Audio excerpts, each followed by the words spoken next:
যুদ্ধের কৌশলগত দিক থেকে ইরান যথেষ্ট শক্তিশালী একটা দেশ, এটা আমরা সবাই জানি ইন দ্য মিডল ইস্ট। কিন্তু ইরান পরাশক্তিধর দেশ না।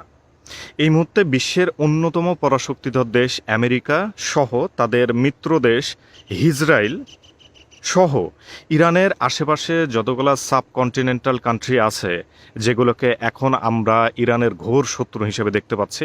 আগেও জানি, কিন্তু এখন বাস্তবতায় যেটা দেখতে পাচ্ছি যে আসলে তারা শত্রুই না, তারা এটা প্রমাণ করে দিচ্ছে। যেমন সৌদি আরব, কাতার, কুয়েত, বাহরাইন, ওমান, জর্ডান, সংযুক্ত আরব আমিরাত সহ। আবার নাকি শুনতে পাচ্ছি যে ইউরোপের বেশ কয়েকটা দেশ তারা পার্টিসিপেট করতে আগ্রহী এগেনস্ট ইরান। ওইদিকে মানে জার্মানি আছে, ফ্রান্স আছে। তো এরা তো মানে পুরো ইউরোপটাই তো আসলে আমেরিকার মিত্র দেশের মধ্যে পড়ে। তো পরিস্থিতি আসলে খুবই কঠিন এই মুহূর্তে ইরানের জন্য। বাস্তবতা খুবই খুবই জটিল অবস্থায় আছে। আপনি একটু বোঝার চেষ্টা করেন যে ইরানকে এখন একই সাথে কি করতে হচ্ছে। যতগুলো দেশ আছে, এই যে 7 থেকে 8টা দেশ, এই দেশে একসাথে আক্রমণ করা মিসাইলের মাধ্যম দিয়ে, এবং যে দেশগুলোতে আক্রমণ করতেছে ইরান, ওই দেশগুলো তো বসে নাই, তারাও অ্যাটাক করতেছে ইরানে, তারাও মিসাইল পাঠাচ্ছে।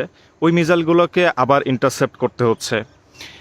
যদিও এই জিনিসগুলো আগে থেকে ফিক্স করা আছে, মানে এই সক্ষমতা আগে থেকে ফিক্স করা আছে, কিন্তু এতগুলো দেশের সাথে মাত্র একটা দেশ ইরান, যার আশেপাশে এখন কেউ নাই, কয়েকটা লোকাল সংগঠন যেমন হিজবুল্লাহ, হুতি, এরা সহ মানে কোনো দেশ ইরানের পক্ষে এখন পর্যন্ত এগিয়ে আসেনি।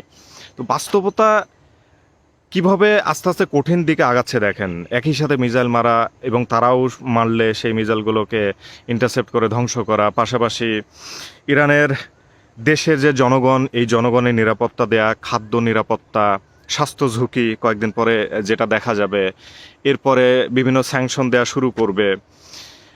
মানে সব কিছু মিলিয়ে সবচেয়ে জটিল পরিস্থিতির মধ্য দিয়ে যাচ্ছে এখন ইরান।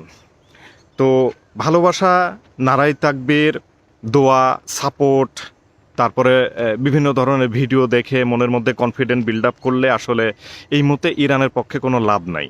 বাস্তবতা হচ্ছে যে অন্যান্য পরাশক্তিধর দেশ like Russia, China, south Korea, মানে উত্তর কোরিয়া সহ তুরস্ক, এই সমস্ত দেশগুলা যদি এখন হেল্প না করে সরাসরি, মানে ইনডাইরেক্টলি হেল্প করার টাইম শেষ হয়ে গেছে। ইনডাইরেক্টলি কত হেল্প করবে? কারণ লোকচক্ষুর আড়ালে লুকায় চুরি করে ইরানকে খুব বেশিক্ষণ আসলে হেল্প করা পসিবল না। সুতরাং সামনাসামনি বা সরাসরি যদি হেল্প না করে ইরানকে এই অন্যান্য পরাশক্তিধর দেশ, তাহলে এন্ড অফ দ্য ডে যে রেজাল্টটা দাঁড়াবে ইরানের এগেনস্টে, সেটার যেই সিন, যে ওইটা খুবই ভয়ানক, খুবই ভয়ানক হতে যাচ্ছে। যারা বুঝতেছেন, যারা সত্য নিউজগুলো দেখতেছেন, তারা অলরেডি বুঝতে পারতেছেন যে ইরানের অবস্থা খুব একটা ভালো না রাইট নাও। এবং একই সাথে এটা ডে বাই ডে আরও খারাপ অবস্থায় যাবে, কারণ আমেরিকা এমনি এমনি এই পৃথিবীর পরাশক্তিধর দেশ না। তারা উইলিংলি এবং অ্যাক্টিভলি তারা ইরানের বিপক্ষে লাগছে, তারা সহ অন্যান্য দেশ হিট করতেছে এই মুহূর্তে ইরানকে। সুতরাং পরিস্থিতি খুব একটা ভালো না। তো এখন অন্যান্য পরাশক্তিধর দেশ যদি না আসে, তাহলে ইরানের জন্য অশনি সংকেত ওয়েট করতেছে, যেটা বোঝা যাচ্ছে।